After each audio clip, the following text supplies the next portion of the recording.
Hi, I am Kumar Madhav. I am your professional medical counselling advisory. So आज हम लोग आपके पास जो डिस्कस करने जा रहे हैं वो सबसे मेन टॉपिक है कि किसी को भी अगर नीट पीजी या नीट यूजी में कम स्कोर आए तो उनको क्या करना चाहिए और आगे जो करियर ऑप्शन है उसमें क्या क्या लेके चलना चाहिए। तो सबसे पहले हम लोग देखते हैं नीट यूजी के बारे में हम लोग बात कर रहे हैं। अगर किसी को भी नीट यूजी में अगर गवर्नमेंट कॉलेज नहीं मिलती है या फिर उनके नीट में स्कोर कम आते हैं तो उनको आगे का स्टेप क्या करना चाहिए। तो सबसे पहले देखते हैं कि जिनके नीट में अगर गवर्नमेंट कॉलेजेस नहीं मिलते हैं, गवर्नमेंट कॉलेज मिलना मतलब जिनके 580 अगर वो जनरल कैटेगरी से बिलोंग करते हैं तो 580 या 600 से नंबर ऊपर है, उन्हीं को सिर्फ गवर्नमेंट कॉलेजेस मिलेगी।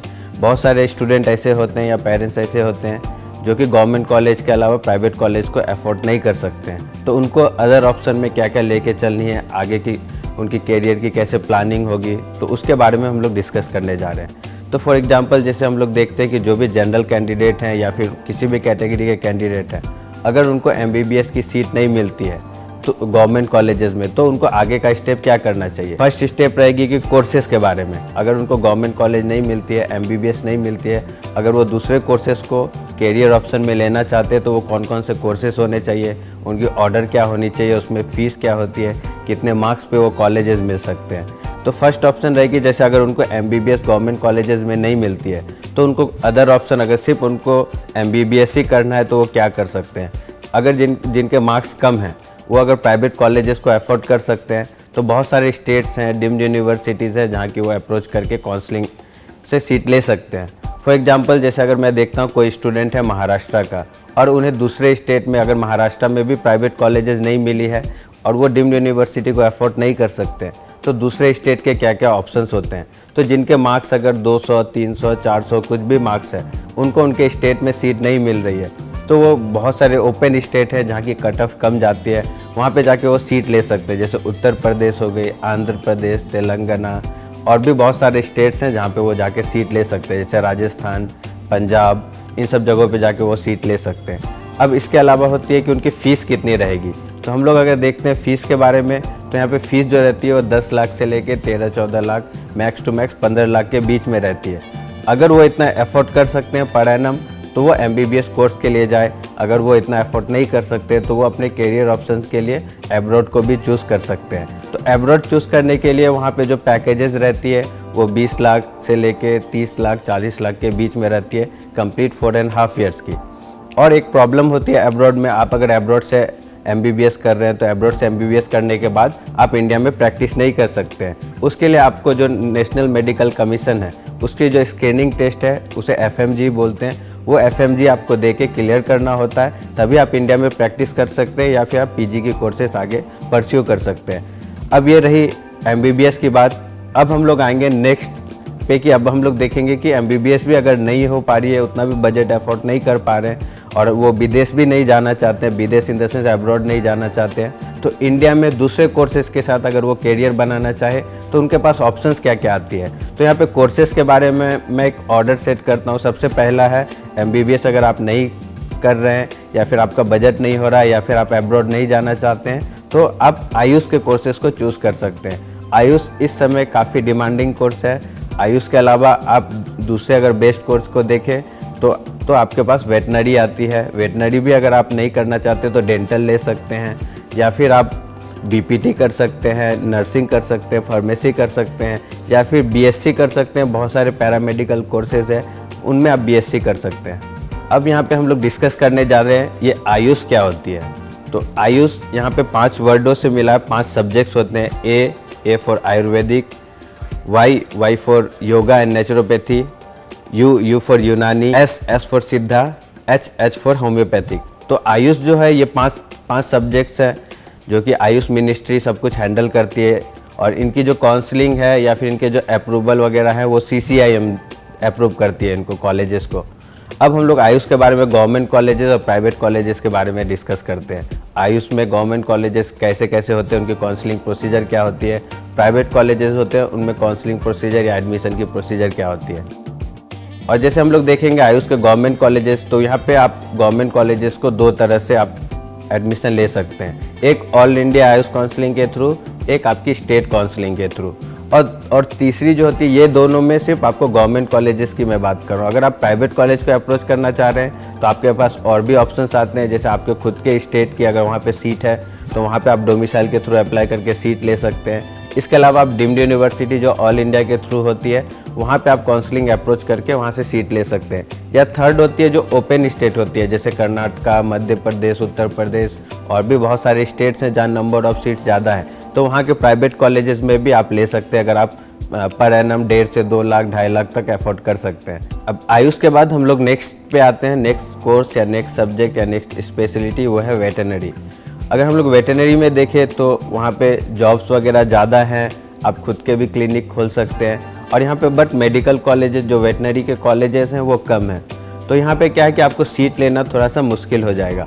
अगर आप वेटनरी के लिए सोच रहे हैं तो आपको पहले से प्री प्लान करना होगा, फिर जाके हम लोग आगे का प्रोसेस कर सकते हैं। काउंसलिंग कॉलेजेस को शॉर्ट लिस्ट करके हम लोग आगे का एडमिशन प्रोसेस कर सकते हैं। वेटनरी के लिए भी अलग से काउंसलिंग की जाती है, वेटनरी ऑल इंडिया काउंसलिंग के थ्रू आप सीट ले सकते हैं।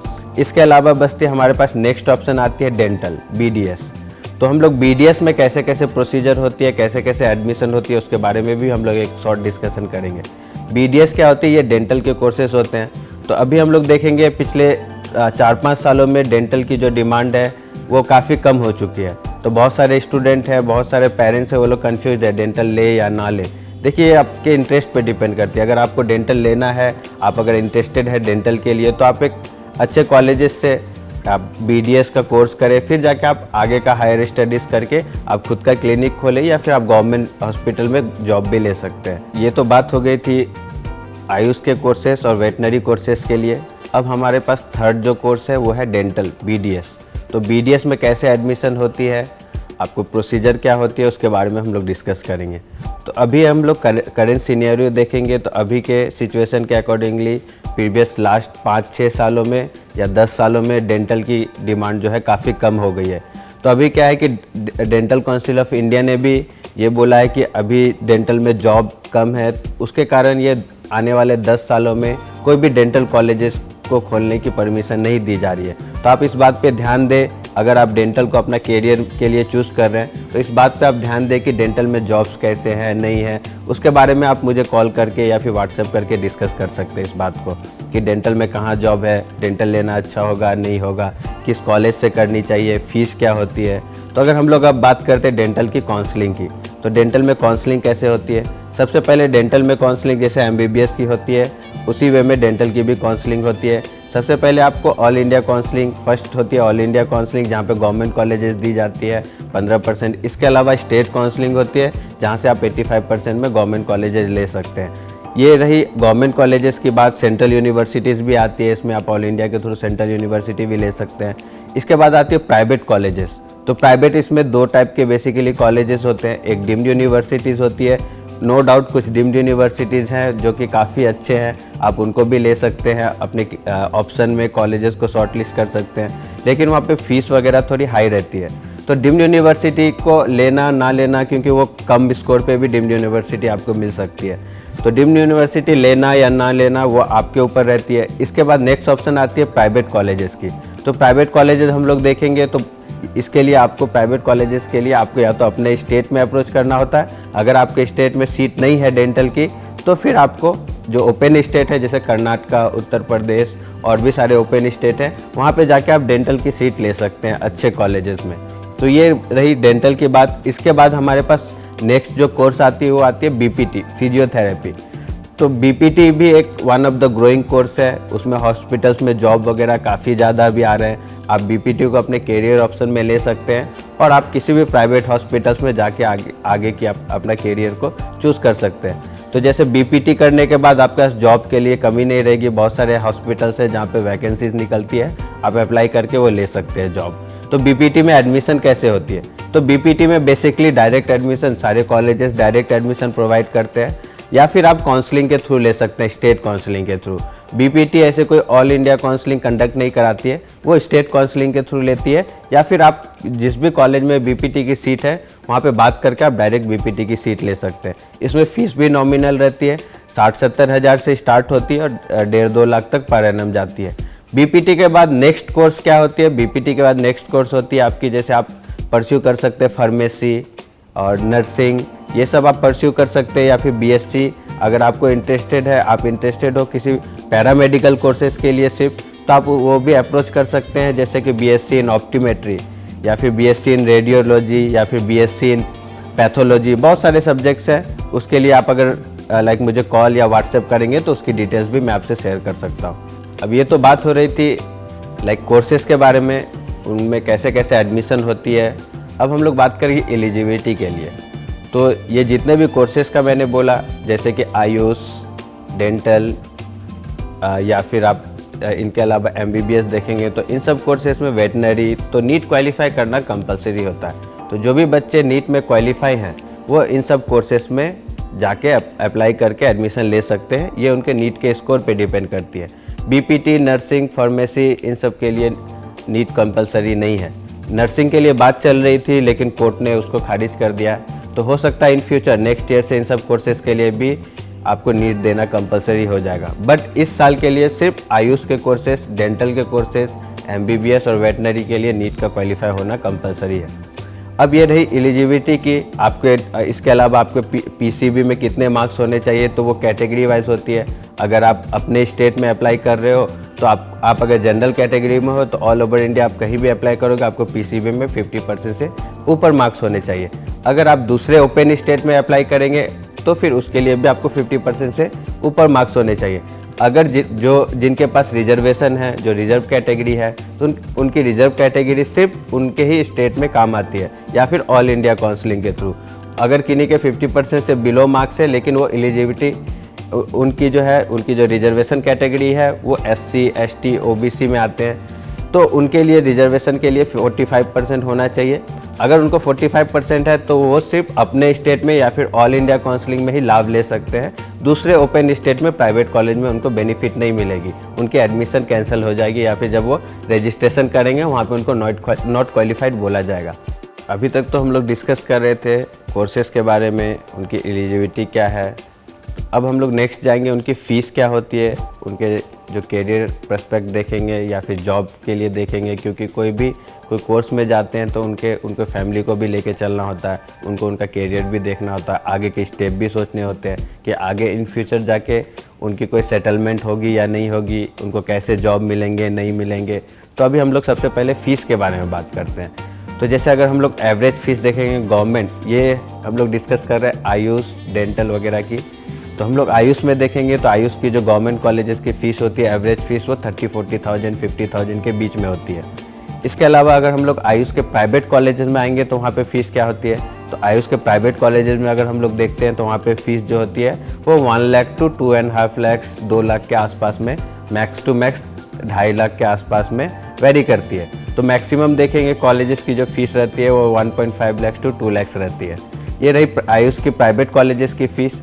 इसके अलावा हम लोग अगर डेंटल में आते हैं तो डेंटल की फ़ीस क्या होती है, तो डेंटल में गवर्नमेंट कॉलेज में अगर हम लोग देखेंगे वहाँ पे भी 30-40 हज़ार, मैक्स टू मैक्स 1 लाख के अंदर फ़ीस होती है, इंक्लूडिंग योर मिसलेनियस चार्जेस। यहाँ पे मैं हॉस्टल चार्जेस की बात नहीं कर रहा हूँ, as per college hostel charges very करती है। इसके अलावा हम लोग देखेंगे डेंटल के प्राइवेट कॉलेजेस की क्या फ़ीस होती है, तो डेंटल के प्राइवेट कॉलेजेस की 2 लाख से लेके 3 से 4 लाख के बीच में पर एनम फ़ीस होती है। तो ये रही डेंटल के प्राइवेट कॉलेजेस और गवर्नमेंट कॉलेज की फ़ीस, आयुष के प्राइवेट कॉलेज, गवर्नमेंट कॉलेज की फ़ीस। अब हम लोग बात करेंगे वेटनरी की फ़ीस क्या होती है, तो वेटनरी की गवर्नमेंट कॉलेज की फिर वही 50,000 60,000 से लेके 1 लाख के बीच में फ़ीस होती है। इसके अलावा हम लोग अगर बात करते हैं वेटनरी के अलावा दूसरे कोर्सेज़ की, तो उसमें नर्सिंग आती है। नर्सिंग की फ़ीस क्या होती है, तो नर्सिंग के जो भी प्राइवेट कॉलेज, गवर्नमेंट कॉलेज में आप देखेंगे 10 से 20 हज़ार फ़ीस होगी, प्राइवेट कॉलेज में नर्सिंग की जाएंगे तो 50 हज़ार से लेके 1 लाख 2 लाख तक की फ़ीस होती है और कॉलेज पे डिपेंड करती है। नर्सिंग के अलावा हम लोग फार्मेसी में आते हैं, तो फार्मेसी में भी अलग अलग कोर्सेज होते हैं। एक डी फार्मेसी होती है, मतलब डिप्लोमा, जो कि 2 साल की कोर्स होती है। उसके लिए अगर हम लोग देखेंगे तो यहाँ पे 30-40 हज़ार से लेके 1 लाख पर एनम तक फ़ीस होती है। डिप्लोमा के अलावा हम लोग देखेंगे बी फार्मा, तो बी फार्मा क्या होती है, बैचलर डिग्री होती है। तो इसके लिए अगर हम लोग देखेंगे तो इसमें भी आपको 50-60,000 से लेके पर एनम 50-60,000 से लेके आपको 2 लाख तक भी फीस हो सकती है, वो प्राइवेट कॉलेज के ऊपर डिपेंड करती है। इसके बाद एक 6 साल की कोर्स होती है फार्म डी। फार्म डी के लिए हम लोग जाएंगे तो वहाँ पे भी 60-70 हज़ार से फ़ीस स्टार्ट होती है प्राइवेट कॉलेजेस में, और वो 2 लाख 2.5 लाख तक फ़ीस होती है। तो ये रही सारे कोर्सेज़ की फ़ीस। इसके अलावा एक और कोर्सेज़ बच जाती है जो कि है बीपीटी, फिजियोथेरेपी का हम लोग देखेंगे। तो फिजियोथेरेपी के लिए फ़ीस जो होती है वो अगर आप गवर्नमेंट कॉलेज से कर रहे हैं तो वहाँ पे भी 30-40 हज़ार फ़ीस होती है। प्राइवेट कॉलेज से अगर आप करना चाहते हैं फिजियोथेरेपी तो वहाँ पे 60-70 हज़ार से लेके आपको 2 लाख 2.5 लाख तक भी फ़ीस होती है, 3 लाख तक भी जाती है कुछ कॉलेजेस की। इसके अलावा अगर हम लोग आयुष के डीम्ड यूनिवर्सिटीज़ की बात करें तो डीम्ड यूनिवर्सिटीज़ की फ़ीस जो रहती है वो 2 से 2.5 लाख से लेके 6 लाख तक भी डीम्ड यूनिवर्सिटीज़ के फ़ीस है।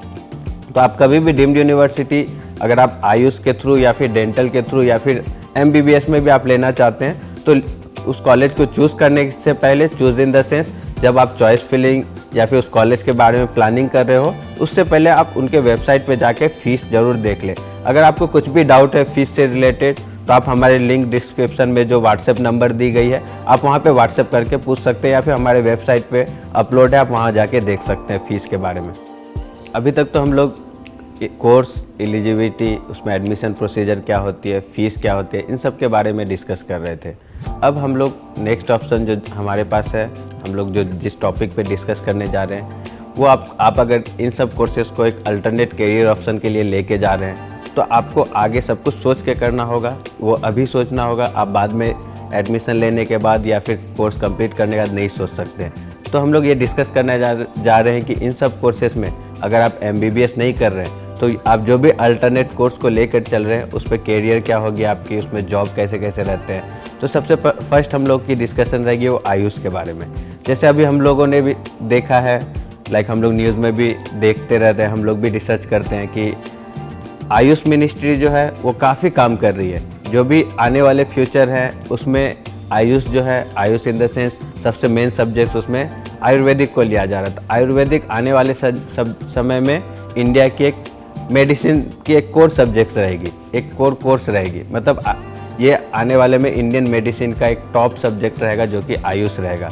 Ayush in the sense Ayurvedic की मैं बात कर रहा हूँ। अब हम लोग देखते हैं यहाँ पे जॉब क्या है, लाइक अब आप आगे कैरियर में जो परस्यू कर रहे हैं क्या क्या कर सकते हैं। तो आयुष में आयुष मिनिस्ट्री ने अभी काफ़ी वैकेंसीज निकाली है गवर्नमेंट हॉस्पिटल्स में, और बहुत जगह आपको ये कंपलसरी कर दिया गया है जो एलोपैथ से आ रहे हैं, मतलब जो MBBS से आ रहे हैं उनके लिए भी 2 to 3 मंथ का मिनिमम इंटर्नशिप करना आयुर्वेदिक में वो कंपलसरी कर दी गई है। फिर इसके अलावा गवर्नमेंट जॉब की मिनिमम 30,000 भी टू 50,000 वैकेंसीज हर साल निकल रही है ऑल ओवर इंडिया में। तो आपको गवर्नमेंट जॉब के लिए भी ले सकते हैं, गवर्नमेंट हॉस्पिटल में आप ज्वाइन कर सकते हैं। अगर आपको गवर्नमेंट जॉब आयुर्वेदिक में नहीं मिलती है तो आप क्या कर सकते हैं। तो अगर आपको गवर्नमेंट जॉब आयुर्वेदिक में नहीं मिल रही है तो आप खुद का क्लिनिक भी खोल सकते हैं। इसके अलावा अगर आपके पास उतना पैसा नहीं है क्लिनिक खोलने के लिए तो आप आगे क्या करेंगे।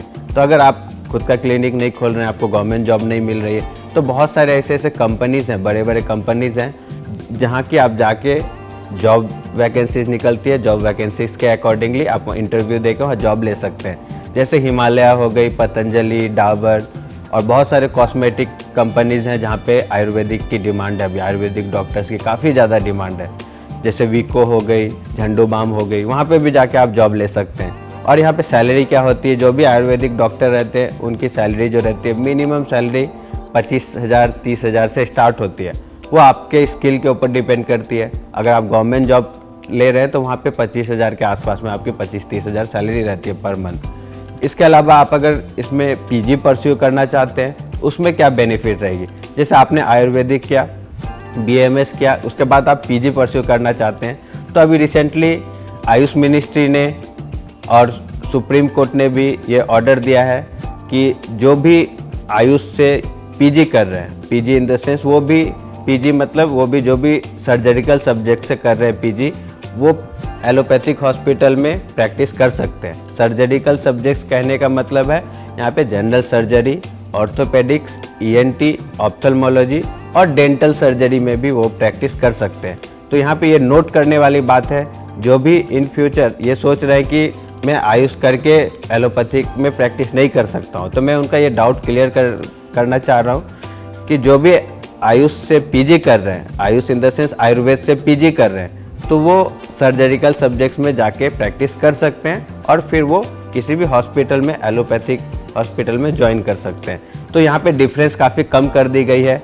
और एक चीज़ आई है नई, अभी रिसेंटली मैंने एक न्यूज़पेपर में देखा, टाइम्स ऑफ इंडिया, कि जो भी अभी आयुष कर रहे हैं, बीएमएस कर रहे हैं, उन लोगों के लिए उन लोगों को भी अभी सोनोग्राफी, ईसीजी वगैरह सिखाई जाएगी। तो ये भी काफ़ी इम्पोर्टेंट है। मतलब अब आयुष मिनिस्ट्री जो है एलोपैथी और जो आयुर्वेदिक है, इन दोनों को कंबाइन करने की कोशिश कर रही है। और आने वाले फ्यूचर में आयुर्वेदिक की काफ़ी डिमांड रहेगी। तो जो भी आयुर्वेदिक का कोर्स परस्यू करना चाह रहे हैं वो डेफिनेटली जाए इसके लिए। अगर उनको लाइक एमबीबीएस नहीं मिल रही है तो ये इस कोर्स के लिए वो परस्यू कर सकते हैं, इसमें कोई भी प्रॉब्लम नहीं होगी। अभी तक तो हम लोग आयुष के बारे में बात कर रहे थे, उसमें क्या कैरियर है, जॉब क्या है, आप पीजी परस्यू करेंगे तो क्या कर सकते हैं। अब नेक्स्ट टॉपिक हम लोग लेते हैं बीपीटी। तो अगर आप बीपीटी कर रहे हैं तो बीपीटी करने के बाद आप क्या कर सकते हैं, आपके नाम के आगे डॉक्टर लगेगी या नहीं लगेगी? हाँ, ऑब्वियसली लगेगी। अगर आप बीपीटी कर रहे हैं, बीपीटी करने के बाद भी बहुत सारे गवर्नमेंट हॉस्पिटल्स हैं जहाँ की वैकेंसीज़ रहती है, आप वहाँ पे भी ज्वाइन कर सकते हैं। इसके अलावा आप खुद का फिजियोथेरेपी का क्लिनिक खोल सकते हैं। इसके अलावा आप बहुत सारे प्राइवेट्स हॉस्पिटल है जहाँ पे फिजियोथेरेपिस्ट की बहुत डिमांड चल रही है अभी, वहाँ पे भी आप ज्वाइन कर सकते हैं। और इनको सैलरी क्या दी जाती है? तो स्टार्टिंग सैलरी होती है लाइक इसमें भी 20 से 25 हज़ार होती है। और आपके एक्सपीरियंस, अगर आप बीपीटी करने का एमपीटी परस्यू कर रहे हैं, एमपीटी कंप्लीट करने के बाद अगर आप फिर से जॉब ले रहे हैं कहीं पे, तो यहाँ पे आपको 30,000 से ऊपर, मतलब 30 to 50,000 मिनिमम सैलरी आपको मिलनी है। तो बीपीटी भी एक कैरियर ऑप्शन के लिए आप रख सकते हैं। One of the best subject है, one of the best course है अगर आपको एमबीबीएस या आयुर्वेदिक में एडमिशन नहीं मिल रही है या फिर आप नहीं ले रहे हैं एडमिशन। बीपीटी के बाद नेक्स्ट कोर्स आती है वेटनरी की। तो वेटनरी काफ़ी अच्छी कोर्स है, आयुर्वेदिक के बराबर की कोर्स मेरे अकॉर्डिंगली, ये मेरा सजेशन है या फिर मैं अपने अकॉर्डिंगली बोल रहा हूँ, मैं किसी को कंपेयर नहीं कर रहा हूँ। जो वेटनरी कोर्स है वो आयुर्वेदिक से कम नहीं है, वो दोनों सिमिलर है। या फिर एमबीबीएस, वो इंटरेस्ट के ऊपर डिपेंड करती है। तो अगर आप वेटनरी कर रहे हैं तो वेटनरी करने के बाद आपकी जॉब क्या क्या रहेगी, कितने सैलरी मिलती है। तो अगर आप वेटनरी कर रहे हैं, वेटनरी के मैंने पहले ही एक्सप्लेन कर दिया, वेटनरी के कॉलेजेस इंडिया में काफ़ी कम है। तो अगर आप वेटनरी कर रहे हैं, वेटनरी करने के बाद आप ऑब्वियसली वेटनरी के डॉक्टर्स कम हैं, जॉब ज़्यादा है। तो वेटनरी में आप करने के बाद आपको जॉब के लिए सोचना नहीं पड़ेगा, बहुत सारी वैकेंसीज है। अगर आपके पास स्किल है तो आप कहीं भी जॉब ले सकते हैं। तो वेटनरी में गवर्नमेंट हॉस्पिटल्स हैं वेटनरी की, वहाँ पे आप जॉब ले सकते हैं। इसके अलावा आप प्राइवेट हॉस्पिटल में जॉब ले सकते हैं या फिर आप अपनी खुद की वेटनरी की क्लिनिक खोल सकते हैं। इसमें आपको मिनिमम सैलरी जो रहेगी वो 30,000 के आसपास में रहेगी। एवरेज सैलरी 30,000 के आसपास में रहेगी। और आपको मैक्सिमम सैलरी डिपेंड करती है आपके स्किल पे। अब ये रही वेटनरी की बात। इसके बाद जो बहुत सारे स्टूडेंट हैं, बहुत सारे पेरेंट्स हैं, वो कन्फ्यूज्ड है डेंटल कोर्स को लेकर के। तो डेंटल कोर्स मैं एंड में डिस्कस करूँगा क्योंकि वो काफ़ी इम्पॉर्टेंट चीज़ है। और इससे डेंटल कोर्स से पहले मैं नर्सिंग और फार्मेसी का डिस्कशन करना चाहता हूँ कि नर्सिंग और फार्मेसी जो है वो भी कोर्स आप परस्यू कर सकते हैं। उसमें भी बहुत सारी वैकेंसीज रहती है हॉस्पिटल्स वगैरह में। फिर इसमें आप अपना खुद का क्लिनिक नहीं खोल सकते हैं, बस ये डिमेरिट है। इसके अलावा मैं मेन टॉपिक पे आता हूँ डेंटल की, बीडीएस या फिर एमडीएस की। तो यहाँ पे अगर आप बीडीएस कर रहे हैं तो हम लोगों ने बहुत सारे आर्टिकल्स पढ़े हैं, हम लोगों ने ये देखा है, मैंने खुद देखा बहुत डॉक्टर्स को सर्वाइव करते हुए। जिन्होंने भी डेंटल किया वो लोग सर्वाइव कर रहे हैं, अभी जॉब लेस हैं, घर पे बैठे हुए हैं, उनके पास उतना आमदनी नहीं है या फिर फैमिली के पास उतना पैसा नहीं है कि वो खुद का क्लिनिक खोल सके। तो अभी किसी अदर कोर्सेस को करके वो अभी जॉब कर रहे हैं या फिर बहुत मुश्किल से बहुत जन ऐसे हैं जिनको बहुत मुश्किल से जॉब मिली है। तो डेंटल में हम लोग देखते हैं, डेंटल में ऑलरेडी सीटें बहुत ज़्यादा हैं, डॉक्टर्स बहुत ज़्यादा हैं, हर साल डेंटिस्ट बहुत ज़्यादा आ रहे हैं, लेकिन उनकी जो जॉब है वो कम है। ये पिछले 10 सालों से हम लोग देखेंगे तो 10 साल पहले dental one of the best subject मानी जाती थी, लेकिन अभी डेंटल की जो डिमांड है वो काफ़ी कम हो चुकी है। तो हम लोग देखेंगे, हम लोगों ने एक नोटिस भी पढ़ा है कुछ दिनों पहले कि ये सुप्रीम कोर्ट ने ये ऑर्डर दिया था और डेंटल काउंसिल ऑफ इंडिया ने ये बोला था कि specially dental council of India ने ये बोला है कि आने वाले 10 साल में कोई भी डेंटल कॉलेज इंडिया में नहीं खुलेगी क्योंकि जॉब कम है। इंडियन गवर्नमेंट भी नहीं चाहती कि जॉबलेस हो, ये भी डॉक्टर्स जॉबलेस हो। और उन लोगों के लिए क्या है, काफ़ी डिफ़िकल्ट होती है इतने फ़ीस दे के एडमिशन करना, पढ़ाई करना, फिर जॉब नहीं है, फिर वो लोग भी कंफ्यूज होते हैं आगे की स्टडीज़ परस्यू करे या ना करे। तो डेंटल जो है अभी जॉबलेस माना जा रहा है। Dental one of the most jobless medical career के तरफ आप अगर जा रहे हैं तो अब हम लोग देखते हैं डेंटल अगर आपको जॉब कहाँ पे मिल सकती है। डेंटल में गवर्नमेंट जो इंस्टीट्यूट होते हैं या गवर्नमेंट हॉस्पिटल्स हैं वो काफ़ी कम है, तो आपको गवर्नमेंट जॉब लेने में भी काफ़ी कंपटीशन है और उसमें सैलरी जो रहती है वो कितनी रहेगी। तो आप अगर गवर्नमेंट हॉस्पिटल ज्वाइन कर रहे हैं, अगर आपको गवर्नमेंट जॉब लग जा रही है तो वहाँ पे भी 25 से 30 हज़ार सैलरी रहती है, उससे ज़्यादा वो लोग नहीं देते हैं। इसके अलावा आपको गवर्नमेंट जॉब नहीं मिलती है तो आप क्या करेंगे? अगर आपको गवर्नमेंट जॉब नहीं मिलती है तो जो भी प्राइवेट हॉस्पिटल्स हैं वहाँ पे जाके आप एज ए डेंटिस्ट ज्वाइन कर सकते हैं। उसके बाद आप वहाँ पे भी सैलरी जो रहेगी वो 30 हज़ार के आसपास में एवरेज सैलरी रहेगी। इसके अलावा आप अपना खुद का क्लिनिक खोल सकते हैं, अगर आपके पास उतनी बजट है या फिर फैमिली के पास उतना पैसा है तो आप खुद का क्लिनिक खोल सकते हैं। अभी हम लोग डेंटल के बारे में डिस्कस कर रहे थे। एक्चुअली मैं प्रैक्टिकल एक डेंटल के बारे में बात करना चाहता हूँ, क्यों डेंटल की डिमांड कम है और प्रैक्टिकली होती क्या है। और डेंटल आप जब डेंटल परस्यू करना चाहते हैं या फिर आप अगर जॉब करना चाहते हैं तो आपको क्या देखना चाहिए, डेंटल में क्या क्या फैक्टर्स हैं। सबसे पहला फैक्टर है, आप डेंटल अगर जॉब के लिए देखना चाहते हैं आप बड़ी सिटी को प्रेफर करें या फिर आप ऐसे मेडिकल कॉलेजेस से करें या ऐसे डेंटल कॉलेजेस से करें जो डेंटल कॉलेजेस किसी बड़ी सिटी में हो। तो अब आप देखेंगे बड़ी सिटी में या छोटी सिटी में क्या डिफरेंस होती है। मैं एक एग्जांपल देना चाहता हूँ डेंटल के बारे में। फॉर एग्जांपल आपके अगर दांत में एक पेन हो रही है, आप अगर किसी छोटे शहर से हैं, क्योंकि जो भी हमारे वीडियो देख रहे हैं वो हो सकता है बड़े शहर से भी हो, छोटे शहर से भी हो। तो आप अगर ये वीडियो देख रहे हैं तो आप खुद एक प्रैक्टिकली सोचें, अगर आपके दांत में पेन आ रही है और आप एक छोटे शहर से हैं तो आप क्या करते हैं? अगर आपके दांत में पेन आ रही है आप क्या करेंगे? डेंटिस्ट के पास जाएंगे? नहीं जाएंगे। आप क्या करेंगे? एक फार्मेसी में जाएंगे, फार्मेसी जाके एक पेन किलर लेंगे, खाएंगे, सो जाएंगे। अगर दांत ठीक हो गई, वो दांत पेन ठीक हो गई तो ओके है। नहीं भी हुई तो आप फिर से जाएंगे, फिर से वो दवा लेंगे, फिर खाएंगे, फिर सोएंगे। तो आप खुद से इलाज कर लेते हैं। जो भी छोटे शहर या फिर गांव के लोग होते हैं उन लोगों के पास कुछ ट्रीटमेंट का प्रोसीजर होता है, वो लोग घर में ही ठीक कर लेते हैं। कोई भी डेंटिस्ट के पास जाना प्रेफर नहीं करते।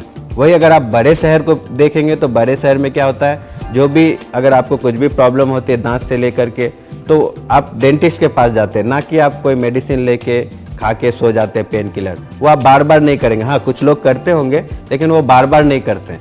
तो इस कारण आप अगर कभी भी आप डेंटल सब्जेक्ट्स को आप अपने जॉब या करियर को लेकर के सोच रहे हो, एक अल्टरनेट ऑप्शन में रख रहे हो, तो प्लीज़ करके आप बड़े शहर को प्रीफर करें, ना कि छोटे शहर को। हाँ, अगर आपको गवर्नमेंट जॉब्स मिल रहे हैं तो आप प्रीफर करें। अगर आपको गवर्नमेंट जॉब नहीं मिल रही है, आप प्राइवेट प्रैक्टिस करना चाहते हैं किसी हॉस्पिटल में या खुद का क्लिनिक खोलना चाहते हैं, तो आप किसी 1 टायर या 2 टायर्स बड़े शहर में जाके प्रैक्टिस करें।